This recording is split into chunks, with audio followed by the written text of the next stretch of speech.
भक्तों, क्या आप भी अपने कर्ज से परेशान हो, गरीबी से परेशान हो, रोग बीमारियां से बहुत परेशान हो और प्यारे भक्तों आपका कोई काम धंधा नहीं चल रहा है, सब बंद पड़ गया है, तो आज हम बाबा श्याम जी का ब्रह्मांड से आया हुआ एक मंत्र बताएंगे।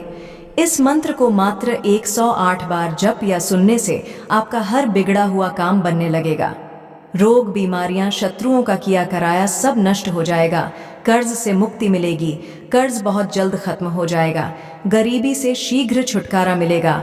और भक्तों, इस मंत्र को सुनने के बाद घर में इस तरह सुख शांति आती है कि आदमी आनंदमय हो जाता है, क्योंकि हमारे बाबा खाटू श्याम वह देव हैं जो हारे के सहारे कहे जाते हैं। बाबा अपने भक्तों पर बहुत जल्द कृपा बरसाते हैं, उनकी बिगड़ी बनाने में तनिक भी देर नहीं करते हैं। तो प्यारे भक्तों, अगर आप भी अपने जीवन को खुशहाल बनाना चाहते हैं, आनंदमयी बनाना चाहते हो, करोड़पति बनना चाहते हो, तो इस मंत्र को पूरा सुनना। आपके जीवन में इस तरह चमत्कार होंगे कि आप भी सोच में पड़ जाओगे।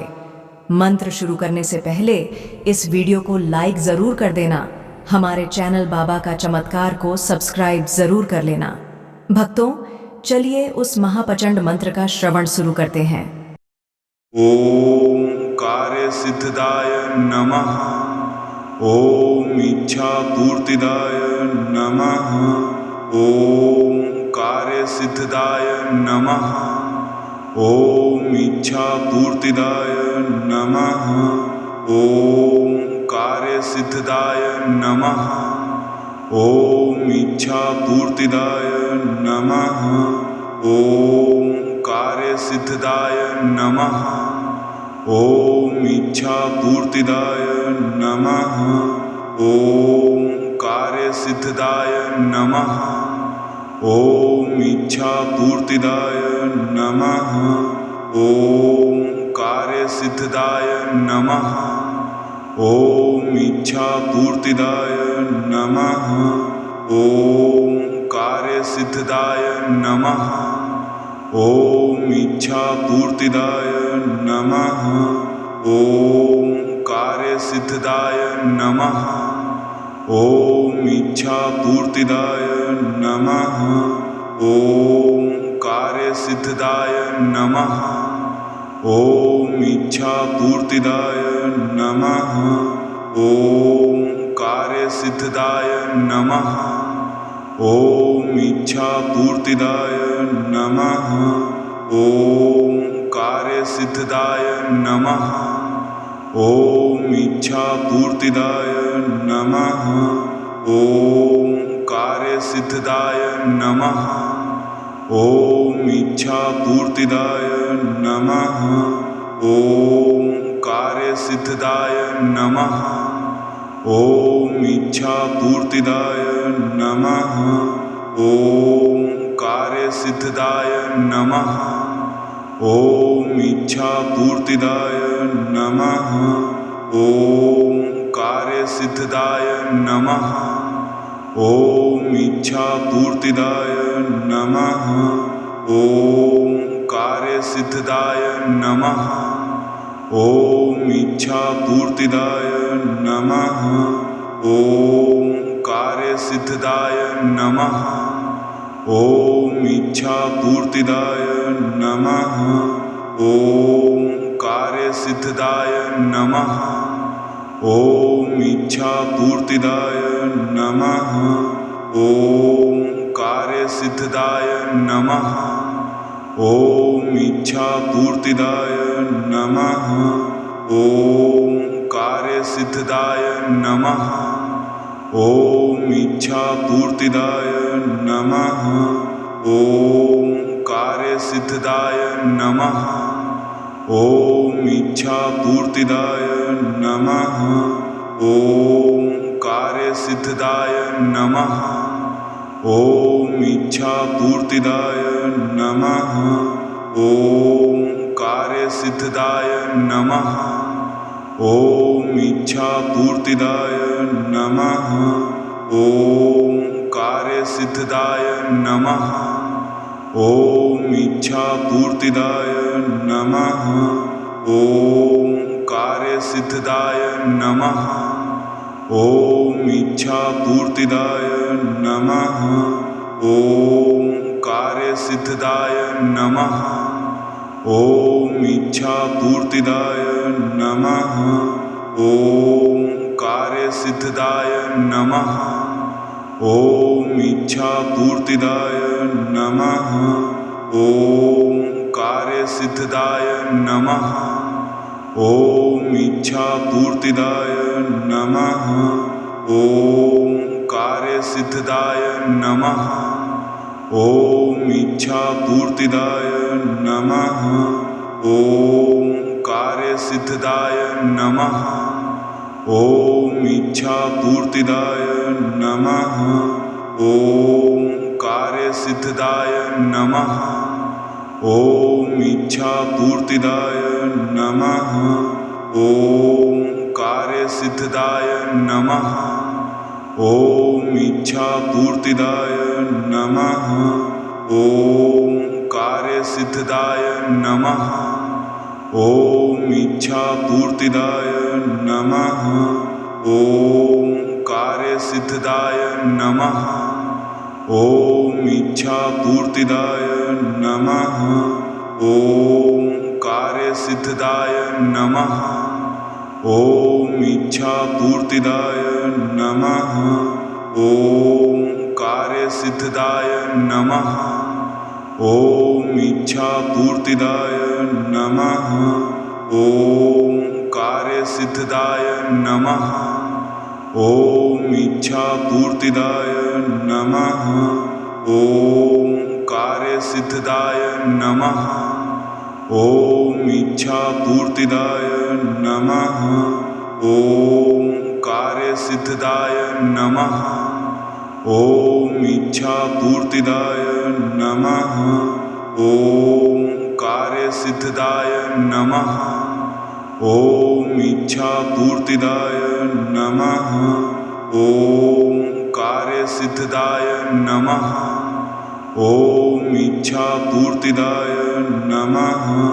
ॐ कार्यसिद्धिदाय नमः। ॐ इच्छापूर्तिदाय नमः। ॐ कार्यसिद्धिदाय नमः। ॐ इच्छापूर्तिदाय नमः।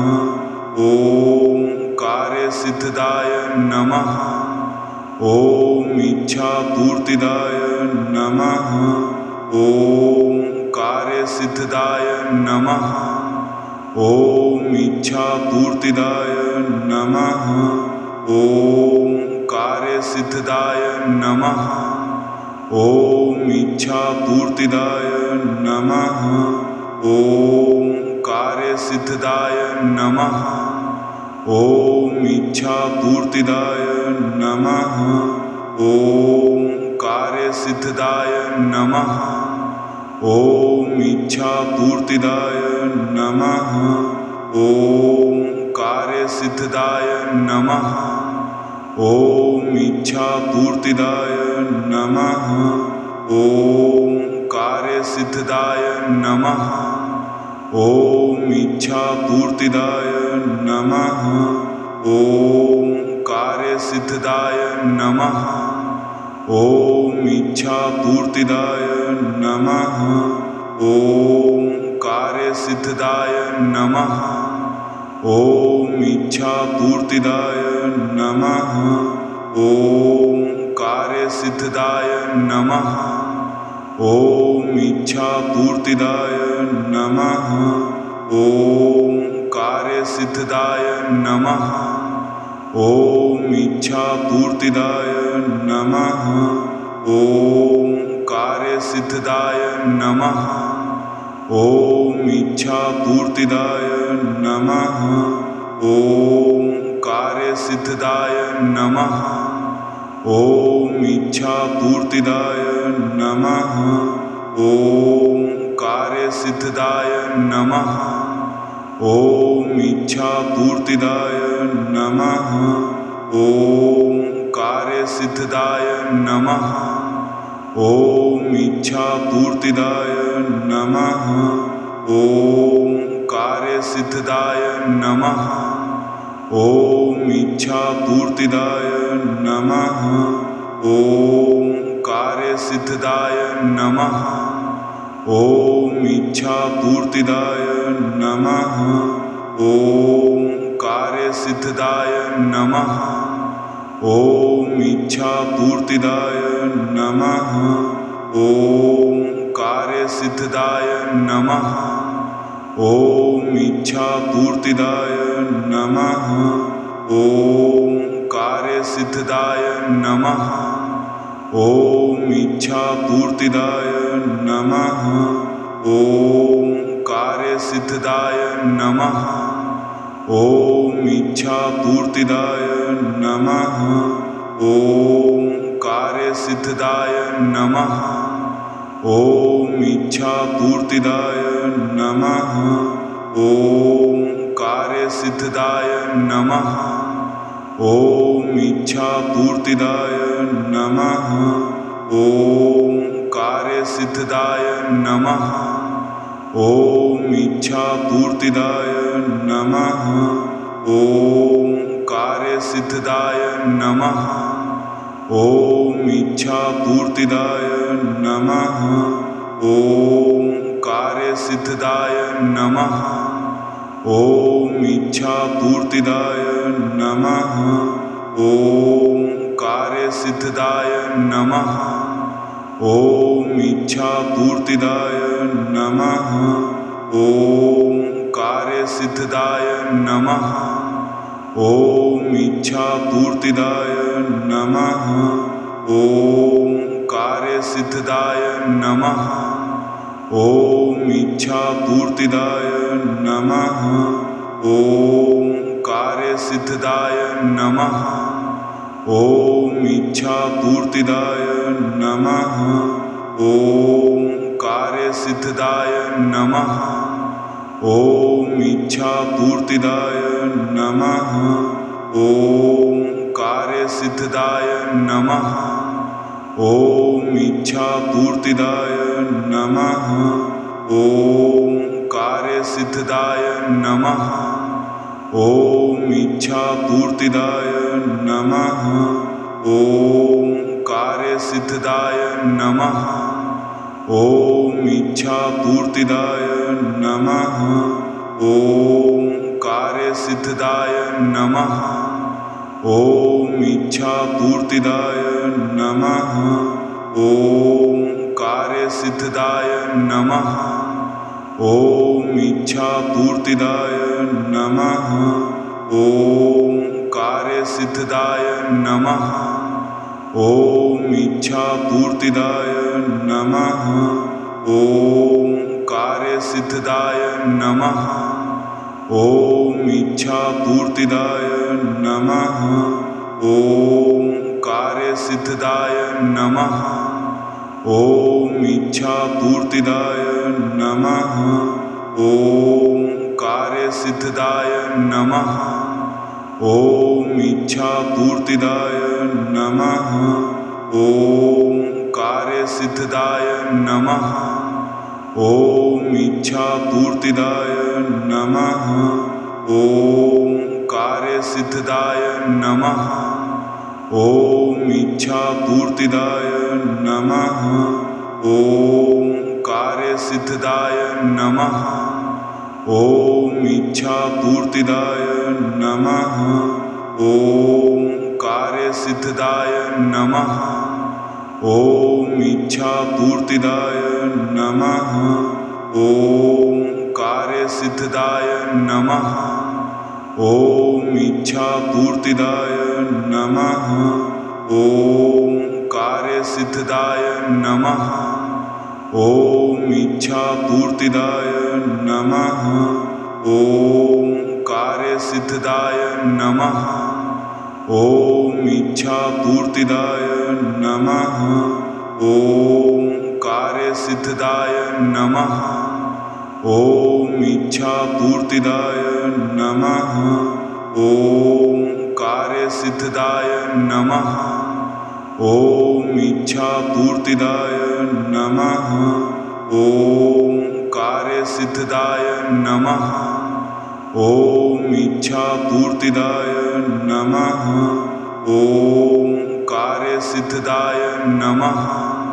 ॐ इच्छापूर्तिदाय नमः। ॐ कार्यसिद्धिदाय नमः। ॐ इच्छापूर्तिदाय नमः। ॐ कार्यसिद्धिदाय नमः। ॐ इच्छापूर्तिदाय नमः। ॐ कार्यसिद्धिदाय नमः। ॐ इच्छापूर्तिदाय नमः। ॐ कार्यसिद्धिदाय नमः। ॐ इच्छापूर्तिदाय नमः। ॐ कार्यसिद्धिदाय नमः। ॐ इच्छापूर्तिदाय नमः। ॐ कार्यसिद्धिदाय नमः। ॐ इच्छापूर्तिदाय नमः। ॐ कार्यसिद्धिदाय नमः। ॐ इच्छापूर्तिदाय नमः। ॐ कार्यसिद्धिदाय नमः। ॐ इच्छापूर्तिदाय नमः। ॐ कार्यसिद्धिदाय नमः। ॐ इच्छापूर्तिदाय नमः। ॐ कार्यसिद्धिदाय नमः। ॐ इच्छापूर्तिदाय नमः। ॐ कार्यसिद्धिदाय नमः। ॐ इच्छापूर्तिदाय नमः। ॐ कार्यसिद्धिदाय नमः। ॐ इच्छापूर्तिदाय नमः। ॐ कार्यसिद्धिदाय नमः। ॐ इच्छापूर्तिदाय नमः। ॐ कार्यसिद्धिदाय नमः। ॐ इच्छापूर्तिदाय नमः। ॐ कार्यसिद्धिदाय नमः। ॐ इच्छापूर्तिदाय नमः। ॐ कार्यसिद्धिदाय नमः। ॐ इच्छापूर्तिदाय नमः। ॐ कार्यसिद्धिदाय नमः। ॐ इच्छापूर्तिदाय नमः। ॐ कार्यसिद्धिदाय नमः। ॐ इच्छापूर्तिदाय नमः। ॐ कार्यसिद्धिदाय नमः। ॐ इच्छापूर्तिदाय नमः। ॐ कार्यसिद्धिदाय नमः। ॐ इच्छापूर्तिदाय नमः। ॐ कार्यसिद्धिदाय नमः। ॐ इच्छापूर्तिदाय नमः। ॐ कार्यसिद्धिदाय नमः। ॐ इच्छापूर्तिदाय नमः। ॐ कार्यसिद्धिदाय नमः। ॐ इच्छापूर्तिदाय नमः। ॐ कार्यसिद्धिदाय नमः। ॐ इच्छापूर्तिदाय नमः। ॐ कार्यसिद्धिदाय नमः। ॐ इच्छापूर्तिदाय नमः। ॐ कार्यसिद्धिदाय नमः। ॐ इच्छापूर्तिदाय नमः। ॐ कार्यसिद्धिदाय नमः। ॐ इच्छापूर्तिदाय नमः। ॐ कार्यसिद्धिदाय नमः। ॐ इच्छापूर्तिदाय नमः। ॐ कार्यसिद्धिदाय नमः। ॐ इच्छापूर्तिदाय नमः। ॐ कार्यसिद्धिदाय नमः। ॐ इच्छापूर्तिदाय नमः। ॐ कार्यसिद्धिदाय नमः। ॐ इच्छापूर्तिदाय नमः। ॐ कार्यसिद्धिदाय नमः। ॐ इच्छापूर्तिदाय नमः। ॐ कार्यसिद्धिदाय नमः। ॐ इच्छापूर्तिदाय नमः।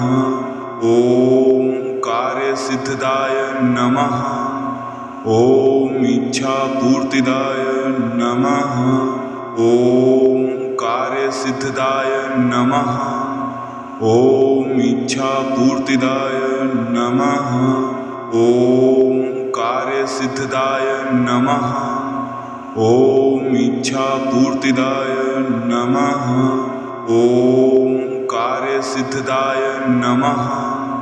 ॐ इच्छापूर्तिदाय नमः। ॐ कार्यसिद्धिदाय नमः।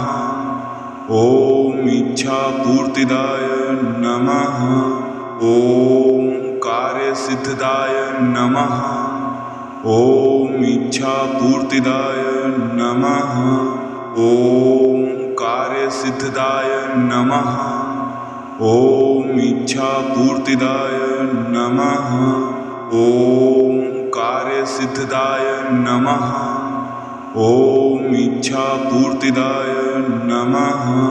ॐ कार्यसिद्धिदाय नमः।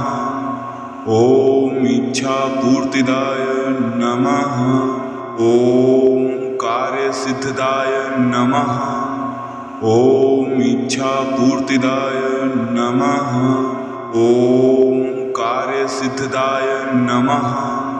ॐ इच्छापूर्तिदाय नमः।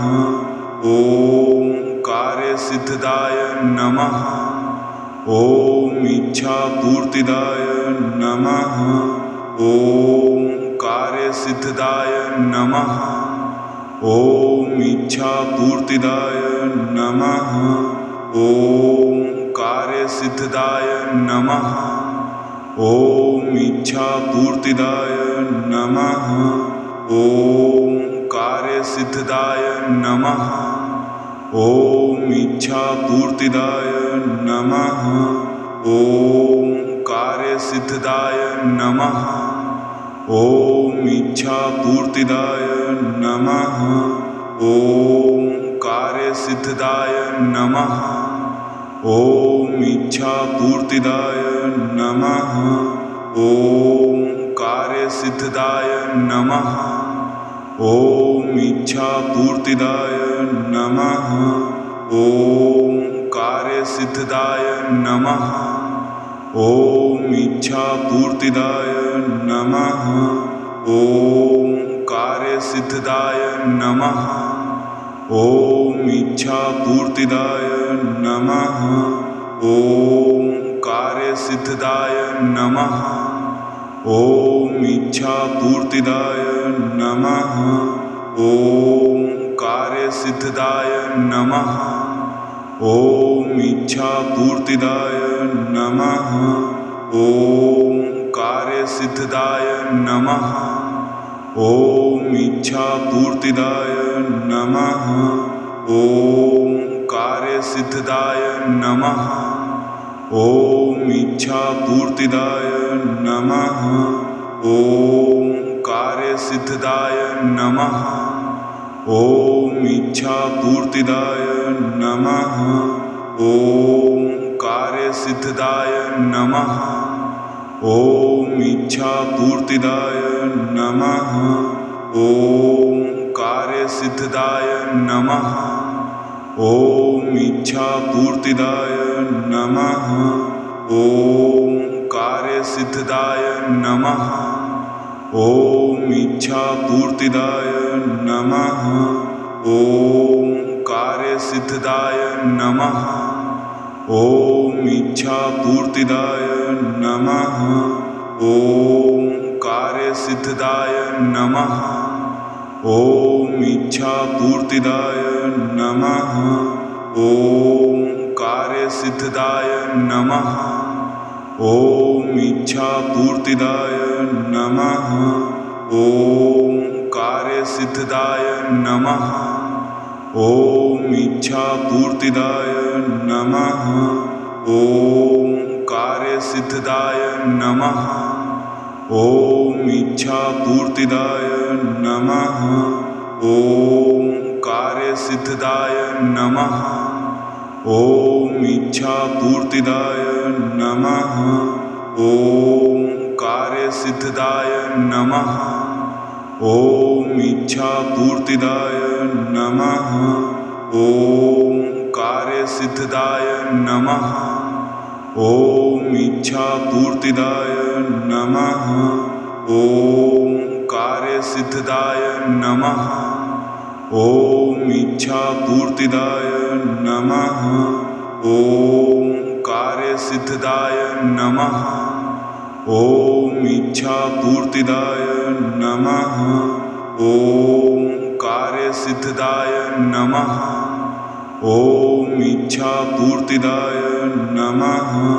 ॐ कार्यसिद्धिदाय नमः। ॐ इच्छापूर्तिदाय नमः। ॐ कार्यसिद्धिदाय नमः। ॐ इच्छापूर्तिदाय नमः। ॐ कार्यसिद्धिदाय नमः। ॐ इच्छापूर्तिदाय नमः। ॐ कार्यसिद्धिदाय नमः। ॐ इच्छापूर्तिदाय नमः। ॐ कार्यसिद्धिदाय नमः। ॐ इच्छापूर्तिदाय नमः। ॐ कार्यसिद्धिदाय नमः। ॐ इच्छापूर्तिदाय नमः। ॐ कार्यसिद्धिदाय नमः। ॐ इच्छापूर्तिदाय नमः। ॐ कार्यसिद्धिदाय नमः। ॐ इच्छापूर्तिदाय नमः। ॐ कार्यसिद्धिदाय नमः। ॐ इच्छापूर्तिदाय नमः। ॐ कार्यसिद्धिदाय नमः। ॐ इच्छापूर्तिदाय नमः। ॐ कार्यसिद्धिदाय नमः। ॐ इच्छापूर्तिदाय नमः। ॐ कार्यसिद्धिदाय नमः। ॐ इच्छापूर्तिदाय नमः। ॐ कार्यसिद्धिदाय नमः। ॐ इच्छापूर्तिदाय नमः। ॐ कार्यसिद्धिदाय नमः। ॐ इच्छापूर्तिदाय नमः। ॐ कार्यसिद्धिदाय नमः। ॐ इच्छापूर्तिदाय नमः। ॐ कार्यसिद्धिदाय नमः। ॐ इच्छापूर्तिदाय नमः। ॐ कार्यसिद्धिदाय नमः। ॐ इच्छापूर्तिदाय नमः। ॐ कार्यसिद्धिदाय नमः। ॐ इच्छापूर्तिदाय नमः। ॐ कार्यसिद्धिदाय नमः। ॐ इच्छापूर्तिदाय नमः। ॐ कार्यसिद्धिदाय नमः। ॐ इच्छापूर्तिदाय नमः। ॐ कार्यसिद्धिदाय नमः। ॐ इच्छापूर्तिदाय नमः। ॐ कार्यसिद्धिदाय नमः। ॐ इच्छापूर्तिदाय नमः। ॐ कार्यसिद्धिदाय नमः। ॐ इच्छापूर्तिदाय नमः। ॐ कार्यसिद्धिदाय नमः। ॐ इच्छापूर्तिदाय नमः। ॐ कार्यसिद्धिदाय नमः। ॐ इच्छापूर्तिदाय नमः। ॐ कार्यसिद्धिदाय नमः। ॐ इच्छापूर्तिदाय नमः। ॐ कार्यसिद्धिदाय नमः। ॐ इच्छापूर्तिदाय नमः। ॐ कार्यसिद्धिदाय नमः। ॐ इच्छापूर्तिदाय नमः। ॐ कार्यसिद्धिदाय नमः। ॐ इच्छापूर्तिदाय नमः। ॐ कार्यसिद्धिदाय नमः। ॐ इच्छापूर्तिदाय नमः। ॐ कार्यसिद्धिदाय नमः। ॐ इच्छापूर्तिदाय नमः। ॐ कार्यसिद्धिदाय नमः। ॐ इच्छापूर्तिदाय नमः। ॐ कार्यसिद्धिदाय नमः। ॐ इच्छापूर्तिदाय नमः। ॐ कार्यसिद्धिदाय नमः। ॐ इच्छापूर्तिदाय नमः। ॐ कार्यसिद्धिदाय नमः। ॐ इच्छापूर्तिदाय नमः। ॐ कार्यसिद्धिदाय नमः। ॐ इच्छापूर्तिदाय नमः। ॐ कार्यसिद्धिदाय नमः। ॐ इच्छापूर्तिदाय नमः। ॐ कार्यसिद्धिदाय नमः। ॐ इच्छापूर्तिदाय नमः।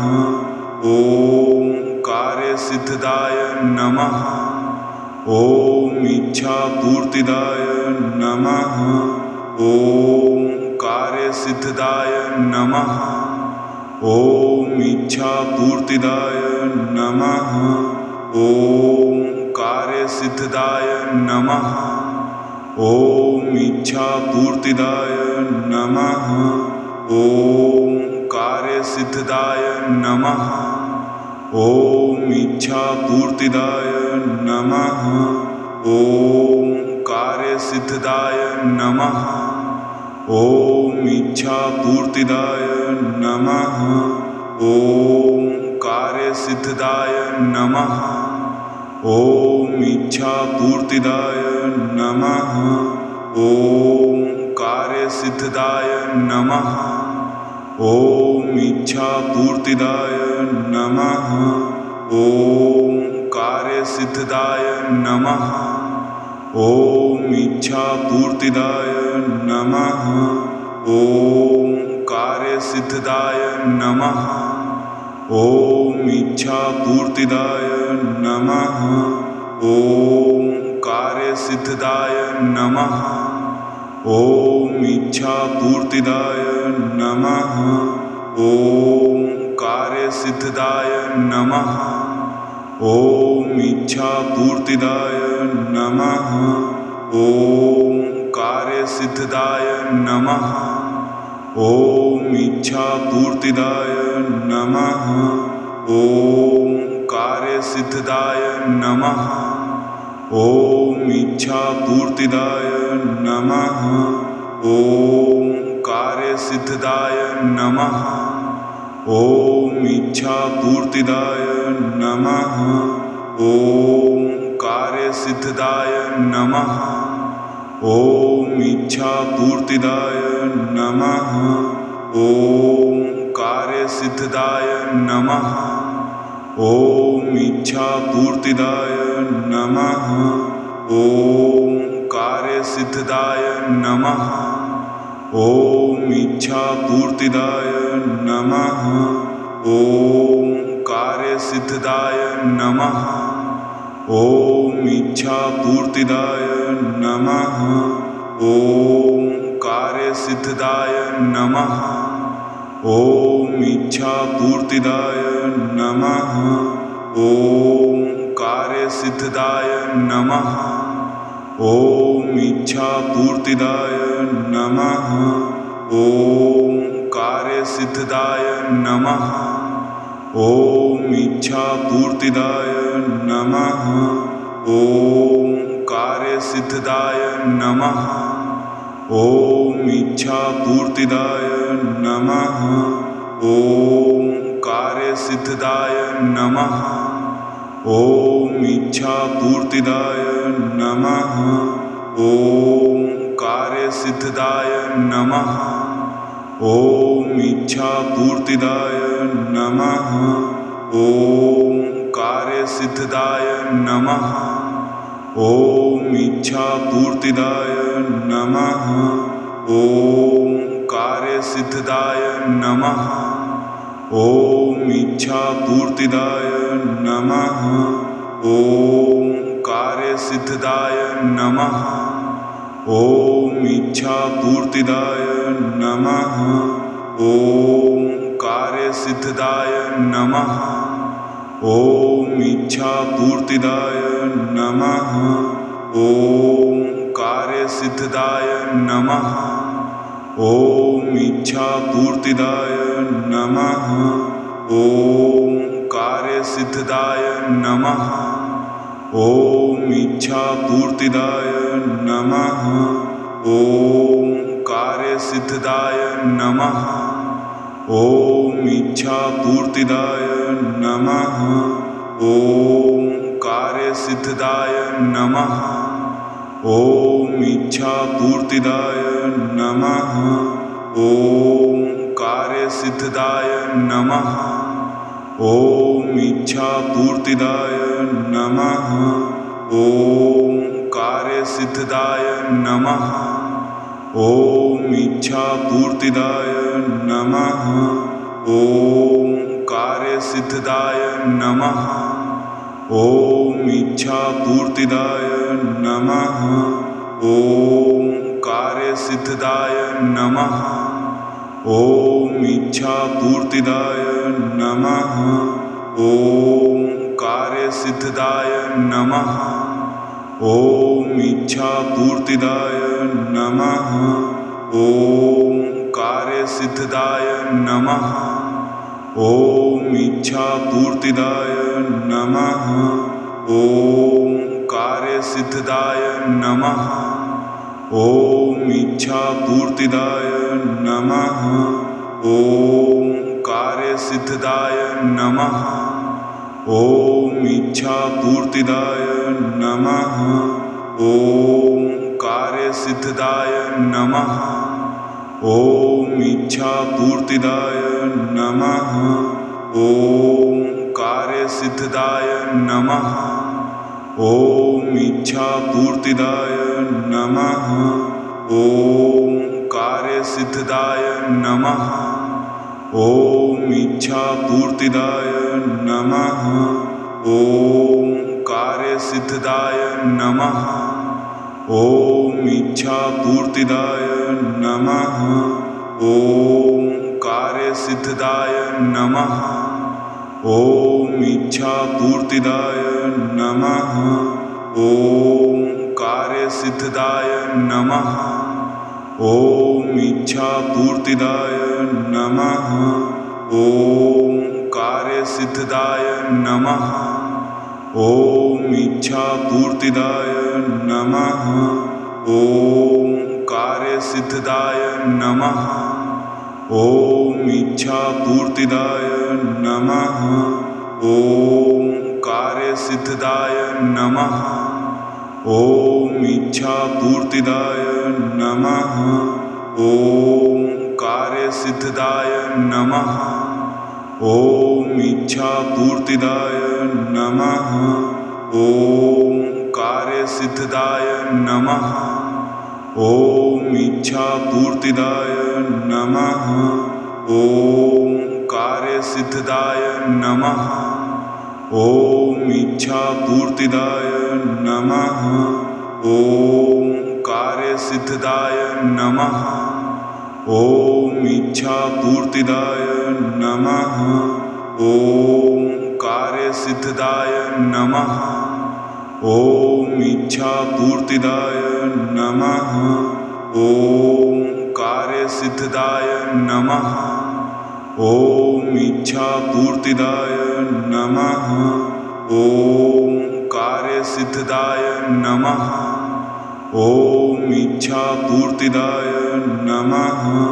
ॐ कार्यसिद्धिदाय नमः। ॐ इच्छापूर्तिदाय नमः। ॐ कार्यसिद्धिदाय नमः। ॐ इच्छापूर्तिदाय नमः। ॐ कार्यसिद्धिदाय नमः। ॐ इच्छापूर्तिदाय नमः। ॐ कार्यसिद्धिदाय नमः। ॐ इच्छापूर्तिदाय नमः। ॐ कार्यसिद्धिदाय नमः। ॐ इच्छापूर्तिदाय नमः। ॐ कार्यसिद्धिदाय नमः। ॐ इच्छापूर्तिदाय नमः। ॐ कार्यसिद्धिदाय नमः। ॐ इच्छापूर्तिदाय नमः। ॐ कार्यसिद्धिदाय नमः।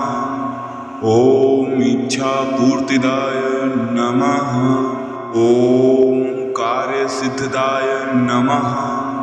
ॐ इच्छापूर्तिदाय नमः। ॐ कार्यसिद्धिदाय नमः। ॐ इच्छापूर्तिदाय नमः। ॐ कार्यसिद्धिदाय नमः।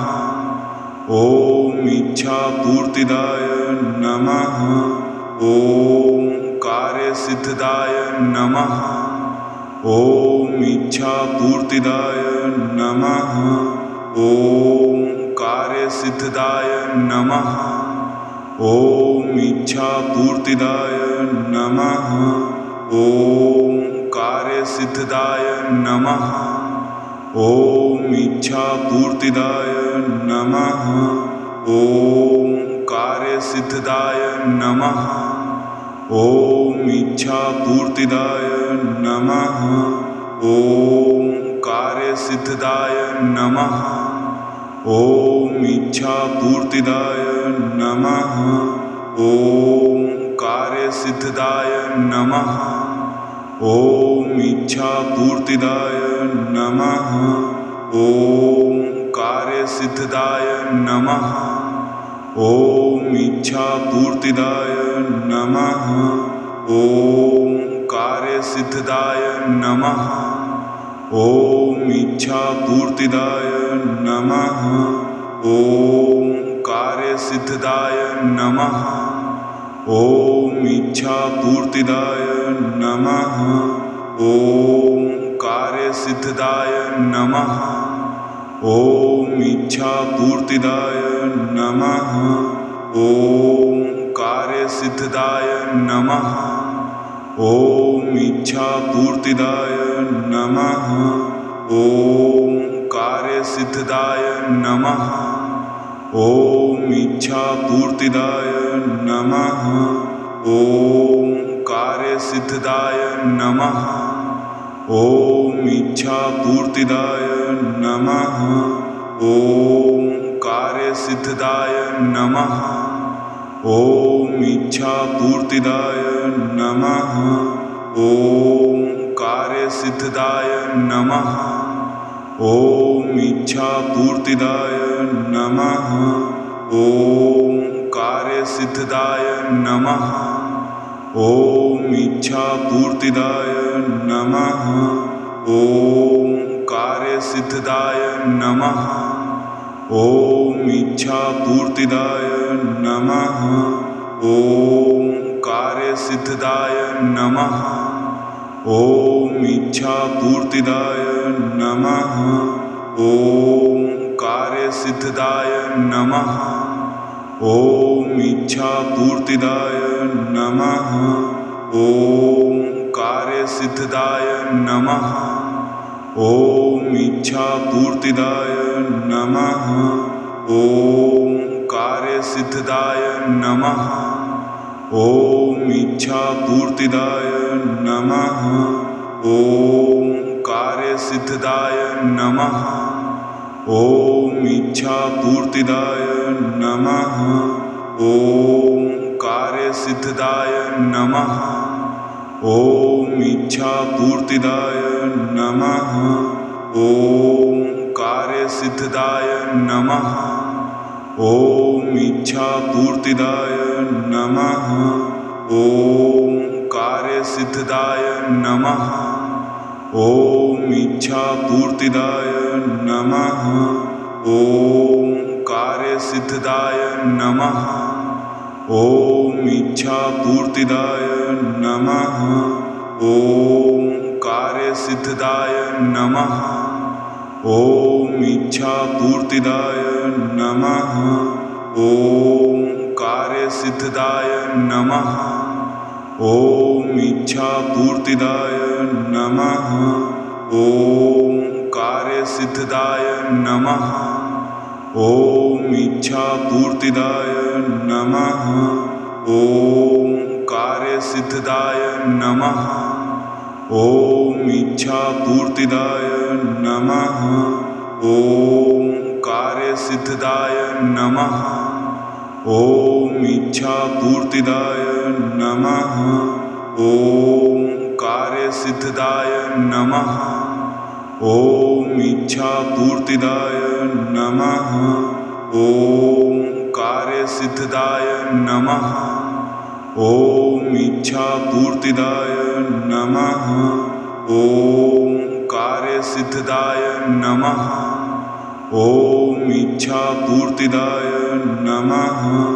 ॐ कार्यसिद्धिदाय नमः। ॐ इच्छापूर्तिदाय नमः। ॐ कार्यसिद्धिदाय नमः। ॐ इच्छापूर्तिदाय नमः।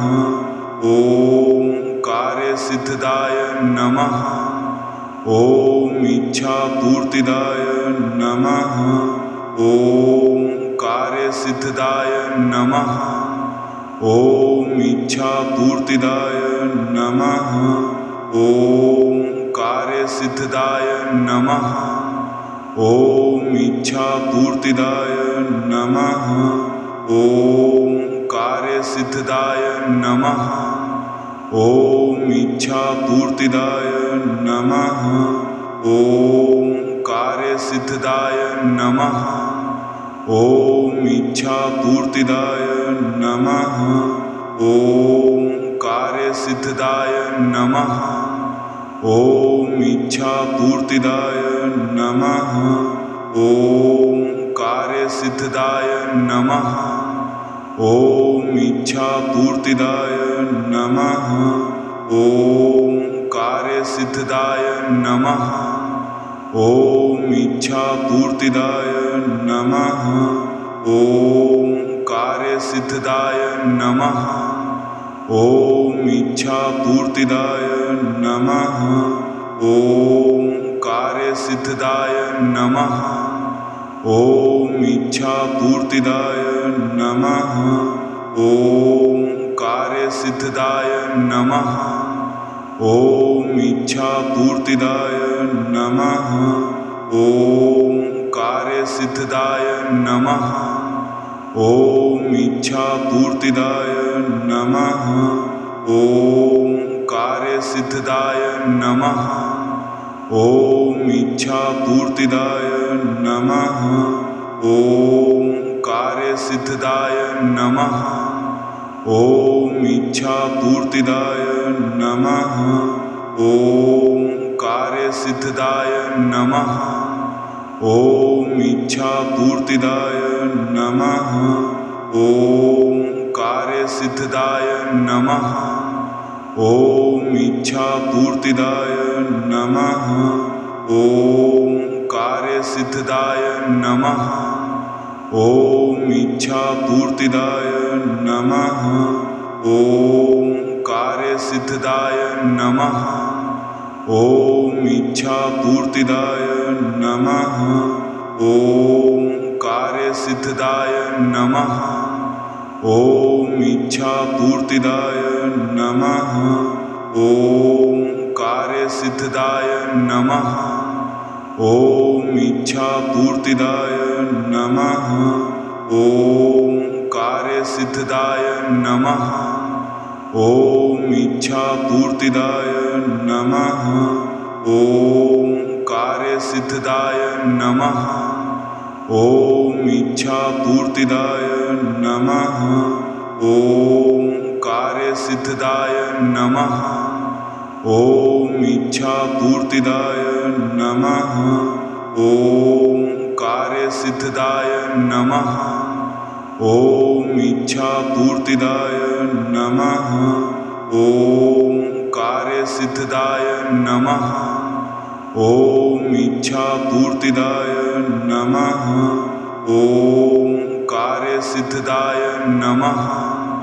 ॐ इच्छापूर्तिदाय नमः। ॐ कार्यसिद्धिदाय नमः। ॐ इच्छापूर्तिदाय नमः। ॐ कार्यसिद्धिदाय नमः। ॐ इच्छापूर्तिदाय नमः। ॐ कार्यसिद्धिदाय नमः। ॐ इच्छापूर्तिदाय नमः। ॐ कार्यसिद्धिदाय नमः।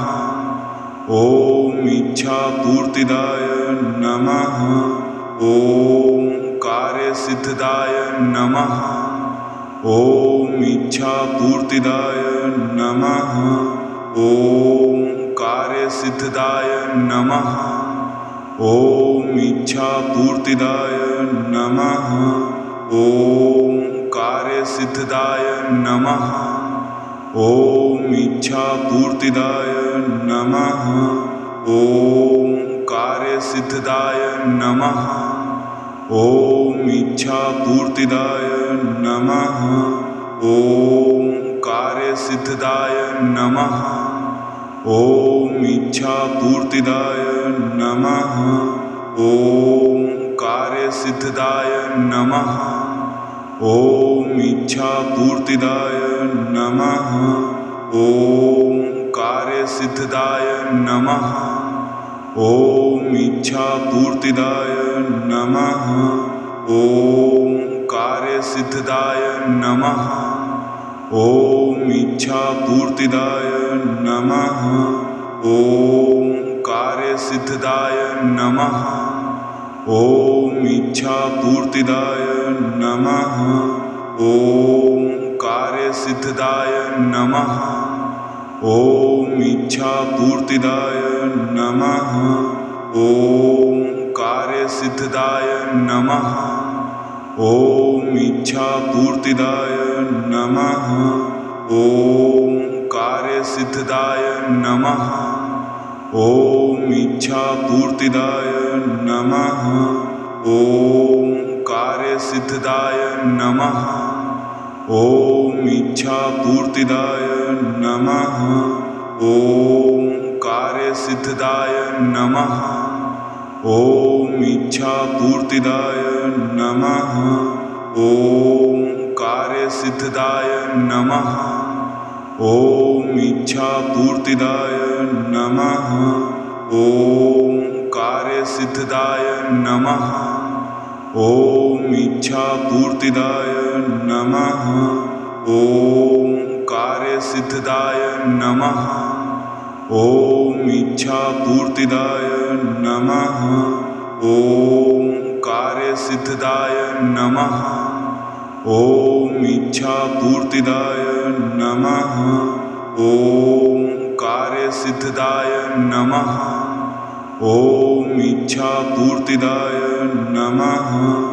ॐ कार्यसिद्धिदाय नमः। ॐ इच्छापूर्तिदाय नमः। ॐ कार्यसिद्धिदाय नमः। ॐ इच्छापूर्तिदाय नमः। ॐ कार्यसिद्धिदाय नमः। ॐ इच्छापूर्तिदाय नमः। ॐ कार्यसिद्धिदाय नमः। ॐ इच्छापूर्तिदाय नमः। ॐ कार्यसिद्धिदाय नमः।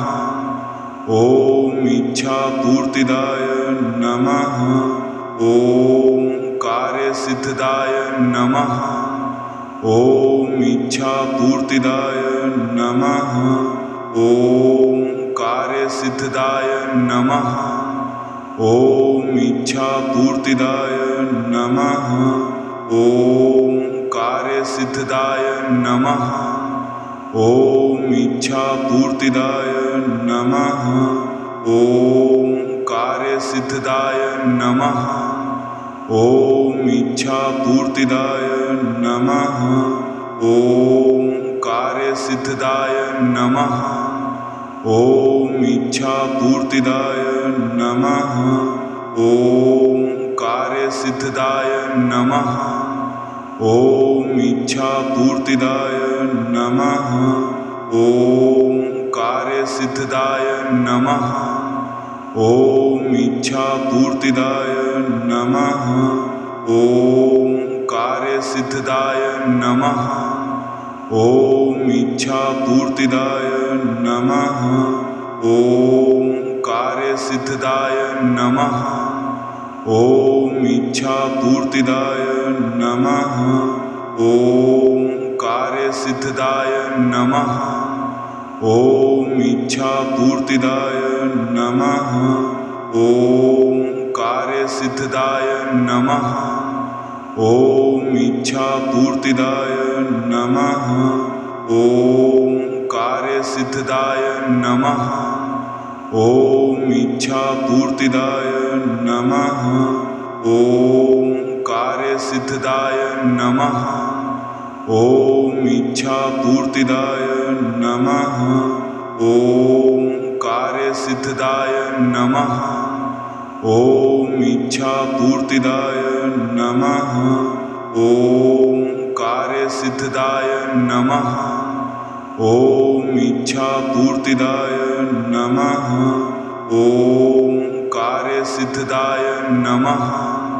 ॐ इच्छापूर्तिदाय नमः। ॐ कार्यसिद्धिदाय नमः। ॐ इच्छापूर्तिदाय नमः। ॐ कार्यसिद्धिदाय नमः। ॐ इच्छापूर्तिदाय नमः। ॐ कार्यसिद्धिदाय नमः। ॐ इच्छापूर्तिदाय नमः। ॐ कार्यसिद्धिदाय नमः। ॐ इच्छापूर्तिदाय नमः। ॐ कार्यसिद्धिदाय नमः। ॐ इच्छापूर्तिदाय नमः। ॐ कार्यसिद्धिदाय नमः। ॐ इच्छापूर्तिदाय नमः। ॐ कार्यसिद्धिदाय नमः। ॐ इच्छापूर्तिदाय नमः। ॐ कार्यसिद्धिदाय नमः। ॐ इच्छापूर्तिदाय नमः। ॐ कार्यसिद्धिदाय नमः। ॐ इच्छापूर्तिदाय नमः। ॐ कार्यसिद्धिदाय नमः। ॐ इच्छापूर्तिदाय नमः। ॐ कार्यसिद्धिदाय नमः। ॐ इच्छापूर्तिदाय नमः। ॐ कार्यसिद्धिदाय नमः। ॐ इच्छापूर्तिदाय नमः। ॐ कार्यसिद्धिदाय नमः। ॐ इच्छापूर्तिदाय नमः। ॐ कार्यसिद्धिदाय नमः। ॐ इच्छापूर्तिदाय नमः। ॐ कार्यसिद्धिदाय नमः।